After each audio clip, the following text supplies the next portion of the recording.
Antes de nós colocar ajoelhado para o nosso Deus, tem um pedido de oração. Tainara, ela já passou uma semana de ter ganhado o bebê e até agora ela não conseguiu encontrar uma vaga no hospital. Ela é de São Paulo. Nós vamos, nesse momento, ajoelhar, vamos orar pela Tainara. E os irmãos também não esquecem das suas orações, de colocar ela à presença do nosso Deus. Vamos ajoelhar?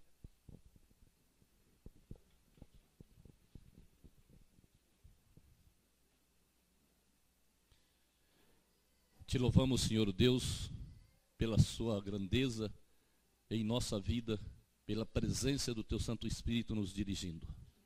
Pai querido, até o presente momento, nós te agradecemos por tudo que o Senhor tem feito, ó Deus, pela semana de trabalho, qual nessa semana, com certeza, Deus dispensou o teu santos anjos para guiar os nossos passos, para dirigir cada um de nós, e o teu Santo Espírito que acompanhou, dirigiu a nossa mente.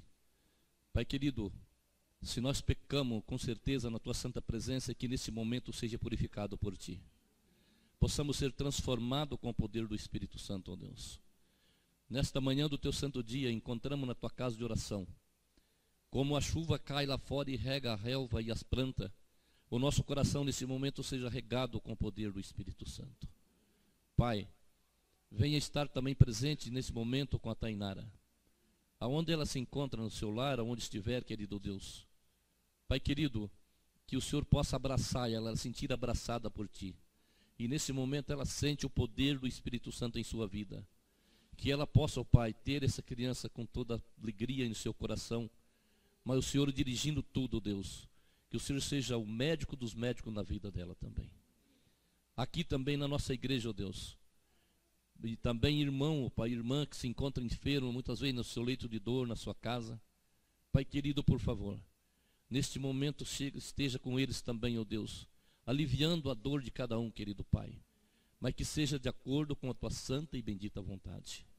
E a nós que aqui estamos nessa manhã, que entremos na porta dessa igreja para dentro, possamos sair daqui com certeza que tivemos um encontro contigo nessa manhã. Ser como mensageiro dessa manhã, o Júnior, querido Deus. Eu tenho certeza que essa mensagem ela vem do teu trono de graça. Que o Júnior seja usado por ti, ó Deus. E o Espírito Santo fala sobre ele, ó Deus. E a nós como ouvinte, possamos reverenciar na tua presença, na tua casa de oração. Possamos sentir, ó Deus, os teus santos anjos passeando pelo corredor dessa igreja. Te pedimos essas bênçãos. Mas não que haja mérito em nós, mas pedimos em nome de teu Filho amado Jesus Cristo. Amém, Senhor.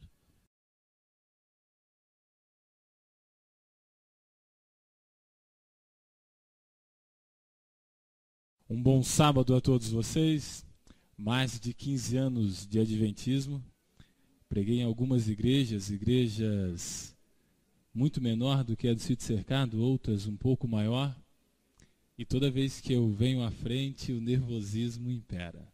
A mão soa, as pernas tremem, os cabelos arrepia. Mas é uma das maiores satisfações você estar aqui na frente. Olhar o rosto das pessoas sedenta pela palavra de Deus. Que Deus possa se fazer presente, que nós possamos ser um vaso na mão dele.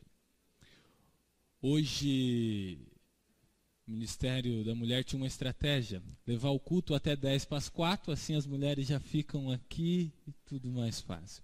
Mas eu não estou com a garganta muito boa. Saindo de casa, passei na casa da minha mãe, ela falou, você que prega hoje, então o culto termina cedo. Então já comecei. Então assim, o culto hoje, ele é um culto um pouco histórico, mas ele vai trazer lições para nós muito importantes. Ele vai contar sobre a vida de um homem que foi muito importante para o cristianismo. No início da nossa era, duas famílias passavam por uma gestação. E a igreja do Sítio Cercado sabe muito bem o que é gestação, né? Porque ou igreja para nascer menino, todo dia tem uma grávida nessa igreja. E um dia chega a nossa vez, Sueli, não esquenta a cabeça não. Um dia chega a nossa também, né? E a igreja do Sítio Cercado ela é muito abençoada com isso, né? Irmão Luiz, sorriso de orelha a orelha pelas netas, né? E assim tantos outros irmãos. Essas duas famílias enfrentavam uma gestação. Moravam em locais diferentes e assumiam papéis diferentes na sociedade. Uma família trazia consigo a responsabilidade de gerar, criar e educar o rei dos judeus. A outra família, família de posse, trazia consigo a responsabilidade de gerar, criar e educar mais um fariseu. Nós vamos comentar sobre Paulo, o apóstolo da fé e da coragem.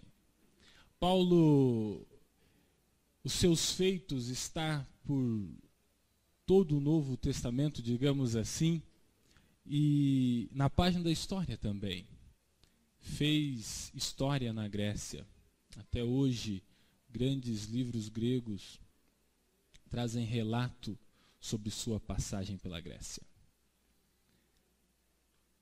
Em Filipenses 3, de 5 a 6, esse texto, eu peço que vocês abram a Bíblia de vocês, porque os demais nós vamos projetar no telão, são 92 versículos, então vai ficar meio complicado folharmos a Bíblia, porque se formos folhar os 92 versículos, aí sim, 10 para as 4 terminamos. Então vai ser projetado no telão numa maneira dinâmica, mais... Em Filipenses 3, 5 e 6, diz bem assim: circuncidado ao 8º dia, da linhagem de Israel, da tribo de Benjamim, hebreu de hebreus, segundo a lei, fui fariseu. Um homem importante da tribo de Benjamim, um dos mais importantes da tribo de Benjamim, sem ser o próprio Benjamim, né? Quem pode lembrar aqui um homem importante? Saul, primeiro rei de Israel. Por isso o seu nome Saulo, homenagem ao rei Saul. Segundo o zelo perseguidor da igreja, segundo a justiça que há na lei irrepreensível. Este homem, ele foi criado nas tradições judaicas, foi criado nas tradições da Torá, foi criado da seguinte instrução: olha, Deus, ele é o teu tutor, o teu mantenedor. Siga ele, faça a sua vontade. E ele comprou essa ideia e ele seguiu. E de uma maneira distorcida na sua juventude, ele começou a querer fazer a vontade de Deus. Em Atos 22, 3 diz bem assim: quanto a mim, sou judeu, nascido em Tarso da Cilícia, e nesta cidade criado aos pés de Gamaliel, instruído conforme a verdade da lei de nossos pais, zeloso de Deus, como todos vós hoje sois. Vamos abrir um parênteses aqui. Instruído, zeloso, né, na lei de Deus, como todos vós hoje sois. Somos zelosos na lei de Deus? Somos pessoas que respeitamos a lei de Deus e a vontade de Deus? Em Gálatas 1:14 diz bem assim: e na minha nação excedi em judaísmo, e há muitos da minha idade, sendo extremamente zeloso das tradições de meus pais. Aqui eu quero abrir um parênteses. Por que ele se destacava entre os jovens da sua idade? Ele era criado aos pés de Gamaliel. Gamaliel, ele era um sacerdote, filho de Eliel. Ele saiu de Jerusalém, foi para Tarso, abriu uma escola em Tarso, depois retornou para Jerusalém e trouxe todos os seus alunos. Gamaliel era um homem muito respeitado na lei, pois era filho de fariseus, filhos de sacerdote, assim, netos e sucessivamente. E Gamaliel instruiu ele sobre a lei de Deus. E Saulo se destacava. Por que Saulo se destacava? Saulo, ele era mais observador, era mais reverente. No livro Patriarcas e Profetas, eu acredito que quase toda a família deve ter esse livro em casa. Ele fez parte de um grupo de livros. Patriarcas e Profeta, página 250, no último parágrafo até o início do primeiro parágrafo da 251, diz bem assim: nenhum olho mortal poderia penetrar dentro de um santuário. O lugar santo, ele era revestido pelo poder de Deus, sucessivamente o lugar santíssimo. Quando o sacerdote entrava para fazer o sacrifício, toda a congregação via ao pátio para prestar atenção em tal cerimônia. Ficavam todos de ouvidos atentos para ver os barulhos que ocorria dentro do santuário. Se os barulhos cessassem, ou se o sacerdote demorasse muito tempo para sair dali, temiam pela morte do sacerdote e temiam pela rejeição que Deus tinha feito pelos seus pedidos e pelos seus agradecimentos. Irmãos, resumindo, quando o sacerdote ia fazer a cerimônia, todos prestavam atenção, era um momento santo, era um momento sagrado, todos ficavam reverentes, ninguém pronunciava uma única palavra, pois eles precisavam ouvir os rituais. Se o sacerdote fosse fulminado, como ele entrava com uma corda amarrada na sua cintura, ninguém entrava, só puxava ele por aquela corda, e entrava outro sacerdote. Era algo assim perfeito. E hoje nós somos irreverentes. Mas a igreja do Sítio Cercado não. É fácil você saber se a igreja do Sítio Cercado é reverente ou não. Acesse o YouTube, os sermões que ocorrem aqui no site, né, Clodo? Lá dá para ver a reverência da igreja, né? Só Deus, o Clodo e a Nádia sabem o sofrimento para colocar isso no site. O Clodo passa 10 até 12 horas editando os vídeos para tirar os ruídos, para vir um som perfeito. E Saulo, ele era reverente, ele prestava atenção. Ensina os filhos a ser reverente, ensina os filhos a prestar atenção, pois serão grandes líderes na igreja e serão grandes homens utilizados por Deus. Atos 9:1 diz assim: e Saulo, respirando ainda ameaças e morte contra os discípulos do Senhor, dirigiu-se ao sumo sacerdote. Foi até o sumo sacerdote e disse bem assim: olha, o povo que segue ao Cristo morto estão todos causando rebelião. E nós precisamos persegui-los. E agora eles fugiram de Israel. E nós precisamos ir às cidades vizinhas. Precisamos ir nas sinagogas vizinhas. Falar para os sacerdotes, para os fariseus das cidades vizinhas, para os líderes das cidades vizinhas, que esse povo não pode penetrar na sinagoga, pois eles vão distorcer a verdade do judaísmo. E o sumo sacerdote aceitou essa argumentação de Saulo e deu para ele autoridade para que ele pudesse caçar os cristãos. 1 Timóteo 1,13 diz bem assim: a mim que dantes fui blasfemo e perseguidor, injurioso, mas alcancei misericórdia, porque eu fiz ignorantemente, na incredulidade. Irmãos, não importa o erro do passado, não importa. O que importa é a partir do momento que Cristo nos encontra. Eu acho que na minha geração não existiu ninguém mais errôneo do que eu. E eu tenho fé que Cristo me encontra diariamente para dizer bem assim: olha, seus pecados estão perdoados. 1 Coríntios 15:9 diz bem assim: porque eu sou o menor dos apóstolos, que não sou digno de ser chamado apóstolo, pois que persegui a igreja de Deus. Aqui, Saulo começa a relatar os seus feitos, começa a entrar em conflito com a sociedade local. Atos 8:3 diz bem assim: e Saulo assolava a igreja, entrando pelas casas e arrastando homens e mulheres, e encerravam na prisão. O interessante é o seguinte, que a história diz que eu tinha aproximadamente 1,58, então não era muito grande, né? 1,58 m, tinha as pernas meio tortas, né?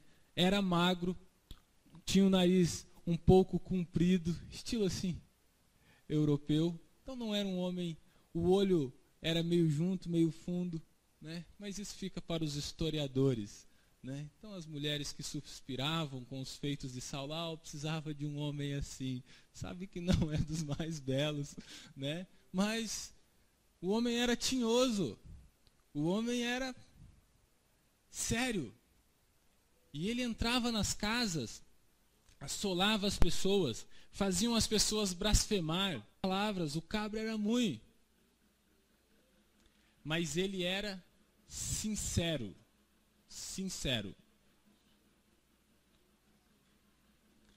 Atos 9:21 diz bem assim: e todos os que ouviam estavam atônitos e diziam: não é este que em Jerusalém perseguia os que invocavam este nome? E para isso veio aqui, para os levar presos aos principais dos sacerdotes. Aqui, esse texto é depois quando ele entra na sinagoga e começa a falar de Jesus, e os outros começam a ficar meio desconfiados. Infelizmente, na igreja tem muito isso. Quem ouviu ontem o sermão do pastor Bulhon, né, eu não preciso entrar nesse assunto a respeito do amor, né? Nós criticamos muitas pessoas, acusamos muitas pessoas. Nós não aceitamos as diferenças. Atos 26:11 diz bem assim: e castigando-os muitas vezes por todas as sinagogas, os obriguei a blasfemar, e enfurecido demasiadamente contra eles, até nas cidades estranhas os persegui. Aqui ele começa a comentar sobre quando ele foi nas cidades vizinhas, quando ele pegou a autorização do sacerdote. Atos 26:14 diz bem assim: e caindo nós todos por terra, ouvi uma voz que me falava em língua hebraica, dizia: Saulo, Saulo, por que me persegue? Duras coisas te é recalcitrar contra os arguilhões. Da agora em diante começa um grande ministério. A partir do momento que o ser humano tem um encontro com Deus, a sua vida começa a transformar. Querendo ele ou não, ele jamais será o mesmo. Eu conheço pessoas que sentaram nesses bancos, ouviram a mensagem de salvação, respiraram o doce aroma de Cristo. Pessoas que puderam, pela fé, contemplar a Canaã celestial e hoje se afastou. Mas as suas vidas jamais serão a mesma. Um vazio ficará dentro de si. Um vazio ficará. E tem pessoas, assim como você, assim como eu, que ouviram o doce amor do Evangelho e estão firmes, aguardando a volta de Jesus. Atos 9:20 diz bem assim: logo começou a pregar nas sinagogas que Jesus é o Filho de Deus. O interessante é o seguinte, aqui começa um paralelo a respeito do egoísmo, do achismo, do eu posso, eu faço, eu consigo, eu sou bom. E Saulo tinha essa arrogância. Ele, por ser um estudioso das leis, por ser um estudioso da história, por ser um homem influente na sociedade, por ser um homem culto, por ser um homem que sabia colocar as palavras nos lugares certos, utilizava as palavras da maneira correta, falou: pronto, Deus me chamou para si, eu reconheço que Cristo é o Salvador e eu vou pregar para esse povo. Não existe ninguém melhor do que eu para pregar para esse povo. Aí ele pega e olha para o lado. Ele começa a ver ali os discípulos. O único que ele não viu nessa presença foi Pedro. Ele não viu Pedro. Daqui a pouco nós vamos descobrir por que ele não viu Pedro. E ele começa a ver que ele tinha mais qualidades. E ele vai e começa a pregar sobre Jesus. E o coitado cai do cavalo 2 vezes. Todavia Saulo se fortalecia cada vez mais e confundia os judeus que viviam em Damasco, demonstrando que Jesus é o Cristo. Gálatas 1, 15 ao 17 diz bem assim: mas Deus me separou desde o ventre materno e me chamou por sua graça, quando lhe agradou. No 16 diz assim: revelar aos seus filhos em mim, para que eu anunciasse entre os gentios, não consultei pessoa alguma. Ele foi repreendido, porque que ele estava pregando, e ele fala: eu não consultei ninguém, foi Deus que me quis aqui, eu vou fazer e pronto. No 17 diz bem assim: tampouco subi a Jerusalém para ver os que já eram apóstolos antes de mim, mas imediato parti para a Arábia e tornei a voltar a Damasco. Ele foi a Jerusalém, chegou lá, foi escorraçado das cidades, conhecemos a história, teve que descer por um cesto abaixo, né? E descobriu que as coisas com Deus não funcionam do jeito que queremos, e sim do jeito que Ele quer. Para sermos líderes na igreja, não devemos fazer as coisas conforme queremos, e sim como Deus quer. Gálatas 15, 18 diz bem assim: depois de 3 anos, subi a Jerusalém para conhecer Pedro pessoalmente, e estive com ele 15 dias. Cerca de 3 anos e 9 meses da conversão de Paulo, ele conheceu a Pedro. Teve a conversão, passou 9 meses por ali, meio que pregando aqui, pregando ali. Naquele tempo o transporte era meio precário, então demorava muito para chegar nos locais. E depois que ele saiu de Jerusalém, escorraçado, ele voltou. Depois de 3 anos ele foi falar com Pedro.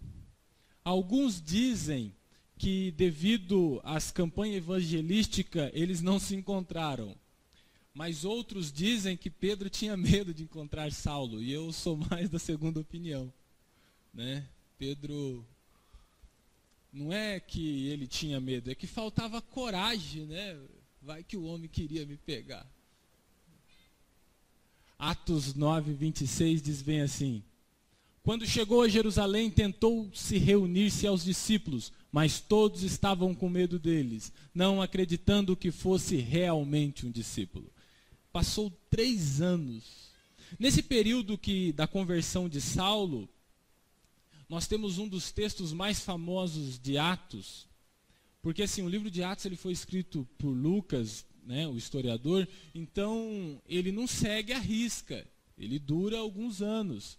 Então quando fala bem assim, e crescia mais e mais a multidão de crentes e a igreja prosperava, não foi antes de Saulo começar a perseguir, foi depois. Porque aí Saulo se converteu, e quando ele se converteu, ele passou, aqui tem um relato de quase 4 anos sem perseguir. Meu amigo, se não tem perseguidor, então... Por exemplo, na minha casa eu tinha problema com ratos. Arrumei um gato. E o gato acabou com os ratos. Aí eu fui lá e fechei um lugar que o gato não tem acesso. Os ratos estão fazendo a festa lá. Não tem quem persegue ele. Né? Agora eu dei a chave para o gato. Falei, quando tiver barulho lá, você entra. E foi a mesma coisa que aconteceu. Não tinha perseguidor, cresceu. Atos 9, 27 diz bem assim: então Barnabé o levou aos apóstolos e lhes contou como no caminho Saulo vira o Senhor, que lhe falara e como em Damasco lhe havia pregado corajosamente em nome de Jesus. Atos 22, 17 e 18 diz bem assim: quando voltei a Jerusalém, estando eu a orar no templo, caí em êxtase e vi o Senhor que me dizia: depressa, sai de Jerusalém imediatamente, pois não aceitarão o seu testemunho ao meu respeito. Novamente, o camarada se arranca de Jerusalém. Atos 22, 19 diz bem assim: eu respondi: Senhor, estes homens sabem que eu ia de uma sinagoga a outra, a fim de prender e açoitar os que creiam em ti. Então eu vou passar despercebido por aqui. Todo mundo me conhece. Se eu entrar nessa sinagoga, jamais vão achar que eu estou do lado dos cristãos. Eu posso ir comendo pelas beiradas. Atos 9:30 diz: sabendo disso, os irmãos o levaram para Cesareia e enviaram para Tarso. Ele volta novamente para Tarso. Tarso era uma cidade muito importante da Cilícia, era um porto que as suas montanhas produzia o mais nobre carvalho. Isso deu um crescimento econômico muito grande para Tarso. E Tarso, por mais que era uma cidade de Roma, ela não precisava se reportar a Roma. Então os seus impostos ficavam todos em Tarso para a expansão da cidade. E ela auxiliava Roma. Ela não era obrigada a ceder os seus tributos a Roma.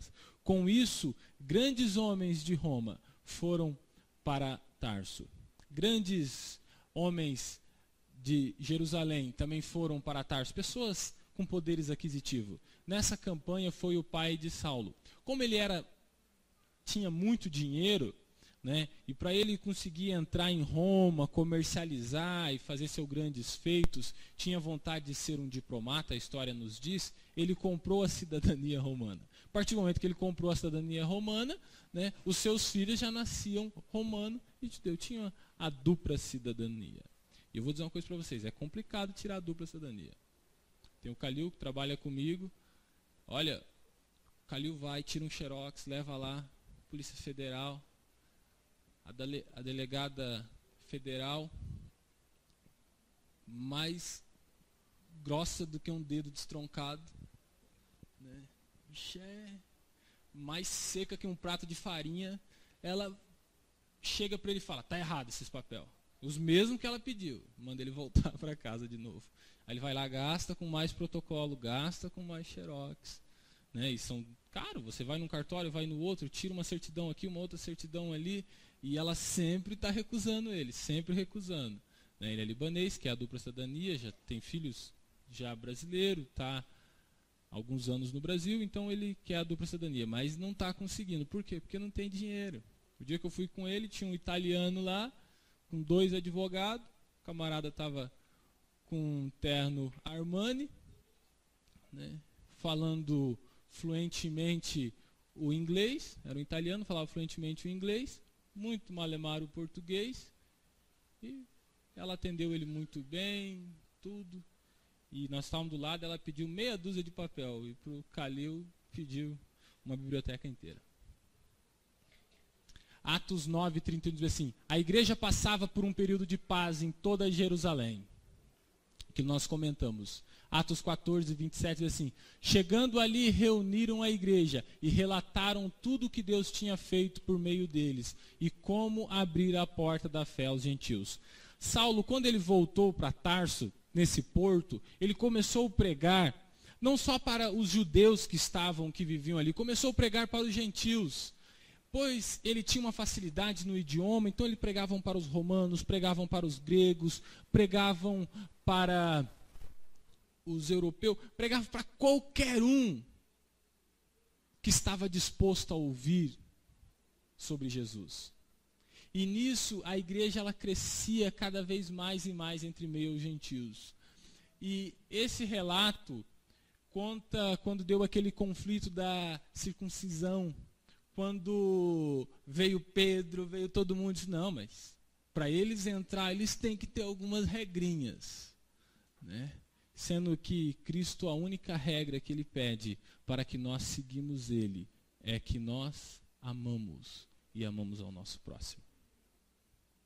Atos 15, 1 Diz bem assim: alguns homens desceram da Judéia para Antioquia e passaram a ensinar aos irmãos: se vocês não forem circuncidados conforme o costume ensinado por Moisés, não poderão ser salvos. E foi uma fase assim que o inimigo achou para confundir a igreja, para ter confronto. Foi uma fase que o inimigo achou para que muitos negassem a fé. Era feito da seguinte forma. Hoje existe um aparelhinho, né, que o sacerdote coloca como se fosse um tubinho e tem como se fosse esse controle aqui, e esse aparelho é a laser. Então coloca na criança e gira para um lado e para o outro o laser corta, aquilo já cicatriza na hora porque é um corte a laser. Então assim, a tecnologia entrou para o sacerdote já, né? Os rabinos já usam já a tecnologia. Mas naquele tempo era na faca. Então pegavam aliança, colocava a aliança na criança e fazia. Sem problema nenhum, é criança. Diz que criança esquece rápido as coisas. Chega para um homem de 60 anos e vai atrás dele. Chega para um cara de 18 anos que tem força. O bicho corre que, olha, vou dizer uma coisa para você. Nunca mais ele quer ouvir falar sobre aquilo. É complicado. Foi uma maneira que o inimigo achou para confundir a igreja e para afastar as pessoas da fé. Atos 15, 36 e 41, diz bem assim: algum tempo depois, Paulo disse a Barnabé: voltamos para visitar os irmãos em todas as cidades onde pregamos a palavra do Senhor, para ver como eles estão indo. Paulo fez uma campanha, eu acho que deu problema aí, Jacksandro. Paulo fez uma campanha, não foi um acampal, foi uma campanha. Fez uma campanha evangelística por todo mundo conhecido. Ia de um canto para o outro, de um lugar para o outro, pregando e anunciando o amor de Cristo. Mas ele tinha algo que, infelizmente, precisamos aprender a duras penas, que era amor ao próximo. Irmãos, a igreja do Sítio Cercado hoje, ela só não abre uma igreja próxima aqui do lado, porque nós amamos poucos. Porque senão, né, irmão Luiz, a igreja não comportaria o número de membros e teríamos que abrir uma próxima, uma nova igreja, um novo grupo, ou até um novo distrito. Nós pregamos o evangelho, damos estudo bíblico, a pessoa vem, se batiza, e após a pessoa se batizar, nunca mais a visitamos. Muitas vezes nem a cumprimentamos na igreja. Não fazemos a famosa manutenção. E isso nós precisamos aprender com Paulo e com grandes homens. Essa manutenção, ela serve para toda a igreja. Devemos sempre visitar as pessoas que nós estamos orando. Devemos sempre cumprimentar uns aos outros. E se sentirmos falta de um membro da escola sabatina, devemos ligar e nos informar na onde eles estão e por que eles não vieram à igreja hoje. E Paulo, ele quis voltar às cidades para saber aonde eles estavam, para saber na onde todos estavam. Barnabé queria levar João, também chamado Marcos. O jovem João Marcos, ele crescera numa sociedade, uma condição financeira muito boa, pois ele era amigo de Lucas, e Lucas era um médico. Hoje, esse negócio de ProUni, então até que o coitado do pobre consegue entrar numa faculdade para fazer medicina. Mas naquele tempo era só quem tinha dinheiro. Era só quem tinha dinheiro mesmo para fazer medicina. Né? Porque o médico tinha muito dinheiro. E olha, eu vou dizer uma coisa. O pobre, ele até conhece o rico. Mas se ele falar que é amigo, é muito raro. Né? Então, se Marcos era amigo de Lucas, que era rico, é porque ele também tinha o mesmo poder aquisitivo. Então, mas era um jovem influente ali na sociedade. E ele aceitou o evangelho. De todos os mártires, O único que a história não diz como que morreu foi João Marcos. Foi João Marcos. E já faz cerca de 5 anos que eu pesquiso para ver alguma coisa da história.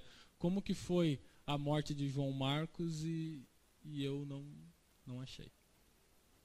E Barnabé queria levar Marcos com eles. Porque Marcos estava pregando junto com eles. Olha, vamos voltar e vamos levar João Marcos. Por 2 motivos. Uma porque era um jovem influente e outra porque era um jovem. Nessa época aqui, Paulo já tinha cerca de 50 anos. Barnabé era um bocado mais velho. E agora, levar um jovem era lucro. Quem quer carregar as bagagens? Mas Paulo não achava prudente levá-lo, pois ele, abandonando-os na Panfilha, não permanecera com eles no trabalho. Paulo falou, não, é um jovem, é um moleque. Há algum tempo atrás ele nos abandonou, nós estávamos caminhando, pregando, e ele ficou por lá.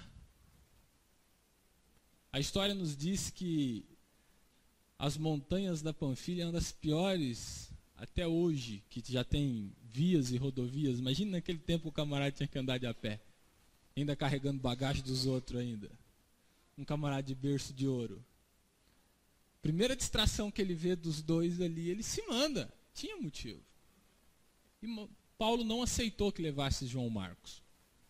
Paulo bateu o pé que não queria. E ali iniciou uma discussão. Tiveram um desentendimento tão sério que se separaram. Barnabé, levando consigo Marcos, navegou para Chipre. Barnabé foi com Marcos para Chipre e Paulo levou Silas e partiu para onde o Senhor havia designado, visitar as igrejas.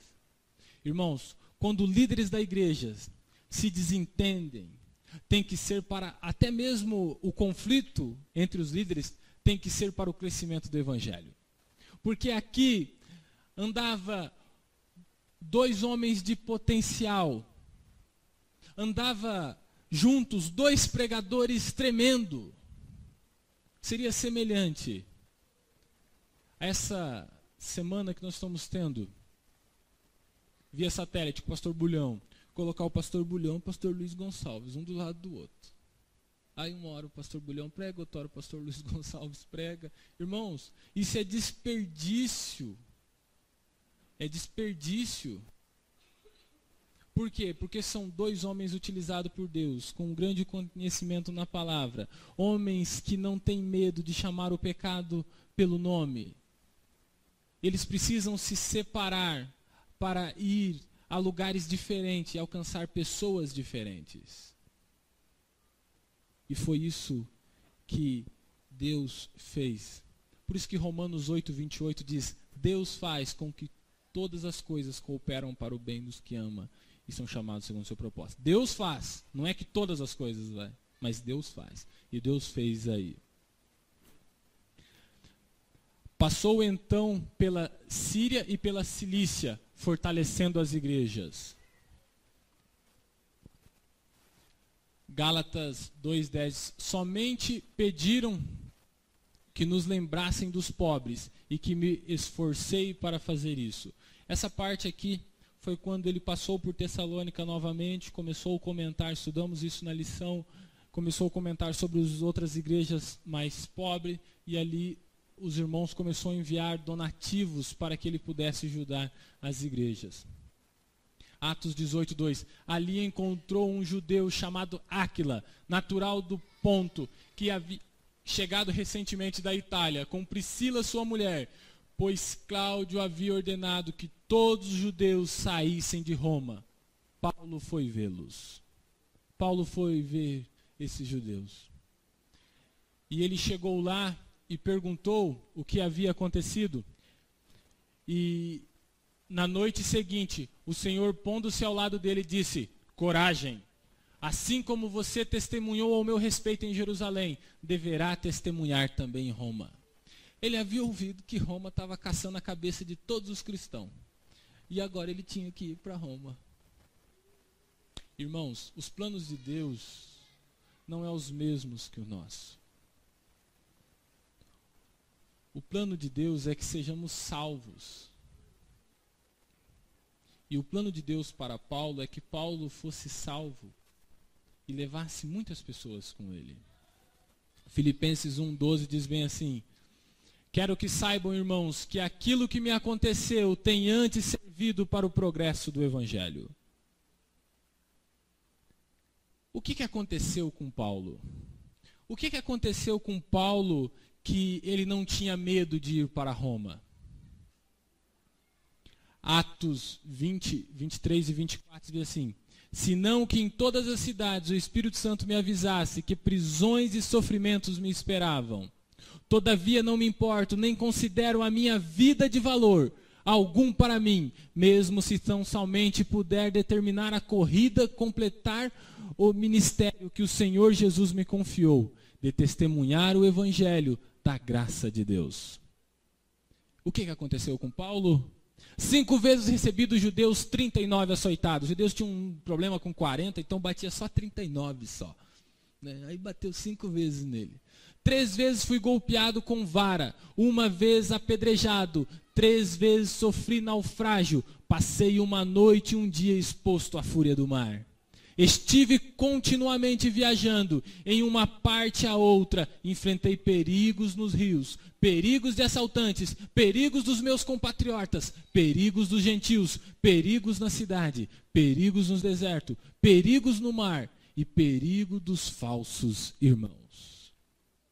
Trabalhei arduamente muitas vezes, fiquei sem dormir, passei fome e sede, muitas vezes fiquei em jejum, suportei frio e nudez. Além disso, enfrento diariamente uma prisão interior, a saber, a minha preocupação com todas as igrejas.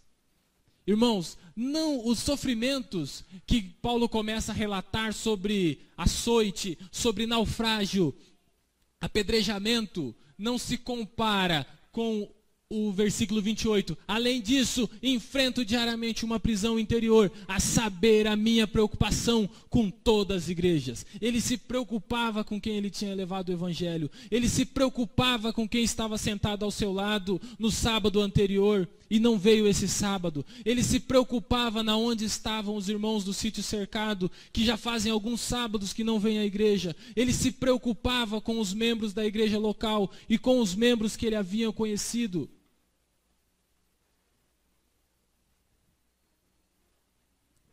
Gálatas 6,17, sem mais que ninguém me perturbe, pois trago em meu corpo as marcas de Jesus, as marcas do Evangelho. Hoje não trazemos para a igreja nem vontade de orar, quanto mais as marcas do Evangelho. Filipenses 4:22 diz assim, todos os santos lhe enviam saudações, especialmente os que estão no palácio de César. Palácio de César, aonde mora o imperador. Quem que vivem no palácio do imperador? Os soldados. Aqui ele estava preso. Então já era tarde demais para alguém mandar uma carta, olha, não vai para Roma que vão te matar. Já estava preso. E ele converteu os soldados. E os soldados agora mandavam lembranças e diziam, sede firmes, guarde a fé. Segundo Timóteo 4,7 diz, combati o bom combate, completei a carreira e guardei a fé. Aqui Paulo já está com cerca de 64 anos de idade. 64 anos de idade. No ano 64 da nossa era. Ele já está vendo que será sua última prisão. Segundo Timóteo 4,6, quanto a mim estou sendo já oferecido em libação, e o tempo da minha partida é chegado. Segundo Timóteo 4,8 diz, agora me está reservado a coroa da justiça, que o Senhor justo juiz me dará naquele dia, e não somente a mim, mas também a todos que amam a sua vinda. A coroa da justiça estava guardada só para Paulo? Não. Estava guardado para mim e para você. E agora ele manda uma carta para Timóteo. E começa a falar com Timóteo, que ele chamava seu filho da fé. Dizendo bem assim, procure ter comigo depressa. Em outras palavras, Timóteo, sebo nas canelas. Preciso ver você rápido. Procure vir antes do inverno. Irmãos, ele estava preso numa masmorra, um lugar frio, um lugar úmido já por natureza. Imagine no inverno como que não é esse lugar. E um homem de 64 anos.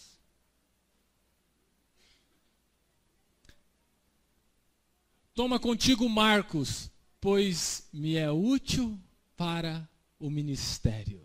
14 anos depois de ele recusar sair com Marcos, 14 anos depois dele dizer, Marcos não quer nada com Deus, ele é obrigado a reconhecer que Deus transforma as pessoas. Irmãos, foi lido a ata hoje para os líderes do próximo ano. Dentro de alguns dias, começa a atividade de vocês, líderes. Dentro de alguns dias, começa o ano de trabalho de vocês. Se nós, líderes, temos alguma diferença com um irmão, com um outro líder, não deixe virar o ano, não deixe virar hoje, não deixe passar a oportunidade de resolvê-la segundo a vontade de Deus. Segundo Timóteo 4,10, diz assim, porque Demas, tendo amado o presente século, me abandonou e se foi para a Tessalônica. Demas começou a olhar para o lado e começou a ver as riquezas do mundo e esqueceu das riquezas do céu. Segundo Timóteo 4,14 diz assim, Alexandre o Latueiro casou-me muitos males, o Senhor lhe dará paga segundo as suas obras. Alexandre o Latueiro era um homem que sentava no banco da igreja, era um homem ativo na igreja, mas só que o seu coração começou a se corromper, e ele começou a dar mau testemunho. Quando viu, ele já estava difamando a igreja. E ele, quando Paulo entrava na cidade, o Latueiro tinha o melhor comércio que tinha, pois fazia armadura para os soldados. Então, em outras palavras, o camarada era um fofoqueiro nato, e ali ele sabia tudo o que acontecia. Quando entrava um na cidade, ele já sabia o que acontecia. E Paulo alerta Timóteo, tu guardas também dele, porque resistiu fortemente às nossas palavras. Irmãos, espero eu que não tenha nenhum Alexandre Latueiro aqui, que resistiu à própria pregação de Paulo sobre Cristo. Imagine a pregação de Neudir Júnior sobre Paulo. Segundo Timóteo 4,13 diz assim, quando você vier, traga a capa que deixei na casa de Carpo. Estava frio, ele precisava de sua capa. E ele diz bem assim, e os livros, especialmente os pergaminhos. Irmãos, estamos falando de um homem que está preso, um homem que está prestes a ser morto, um homem de 64 anos para 65 anos, e ele quer livro para ler? Que lição temos com essa? Que nunca é tarde para atualizarmos nossos conhecimentos, nunca é tarde para exercitar a nossa mente, pois uma mente que fica inativa é uma mente doente. Segundo Timóteo 4,16, estamos encerrando, diz assim, na minha primeira defesa, ninguém foi ao meu favor, antes todos me abandonaram, que isso não lhe seja posto em conta. Ele foi na sua primeira defesa, aonde eles queriam crucificar ele, e ele, não, eu sou romano. Mas tem um grande problema. Antes deles crucificar o camarada, eles espancavam o camarada e fazia toda a cerimônia. Muitos colocavam cruzes para carregar, colocava coroa de espinho. Então foi meio tarde quando ele falou, não, eu sou romano. Mas não foi crucificado.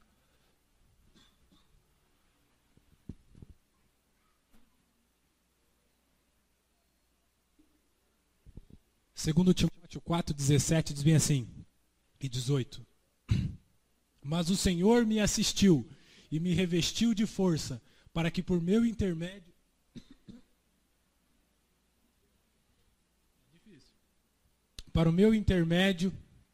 a pregação fosse plenamente cumprida, e todos os gentios ouvissem, e fui libertado da boca dos leões. Não foi crucificado.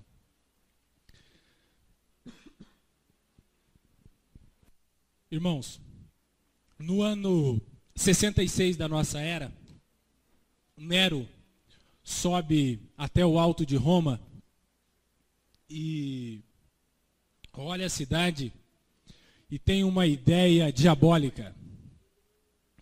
Essa cidade é muito apagada. Eu vou iluminar essa cidade.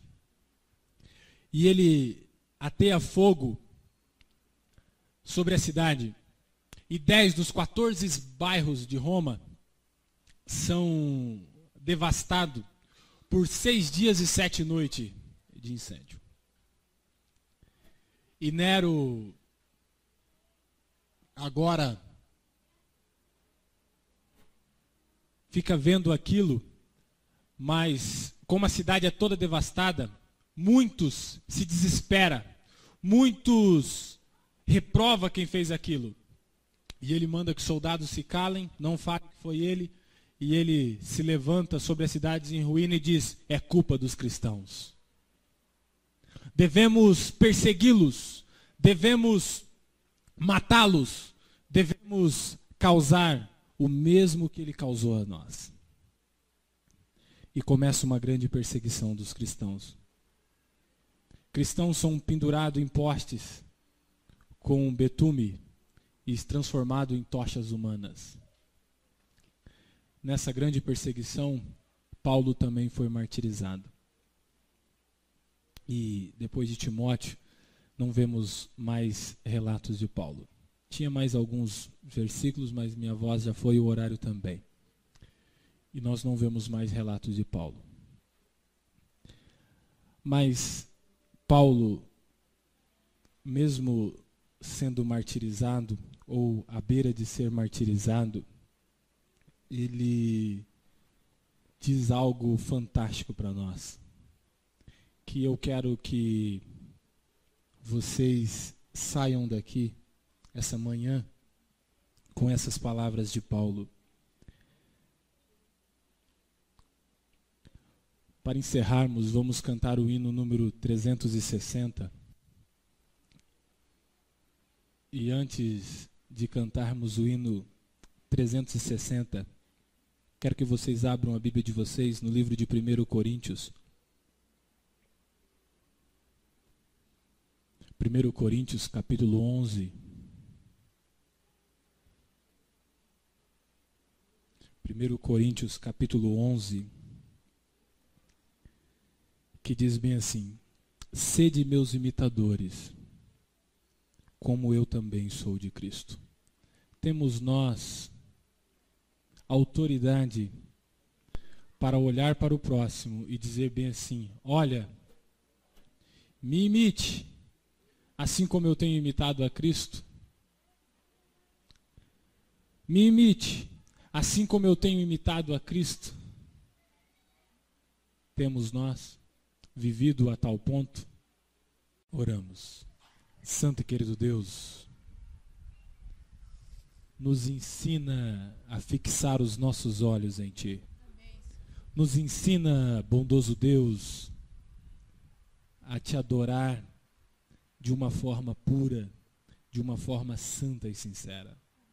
Santo e querido Deus, coloque em nós um espírito missionário.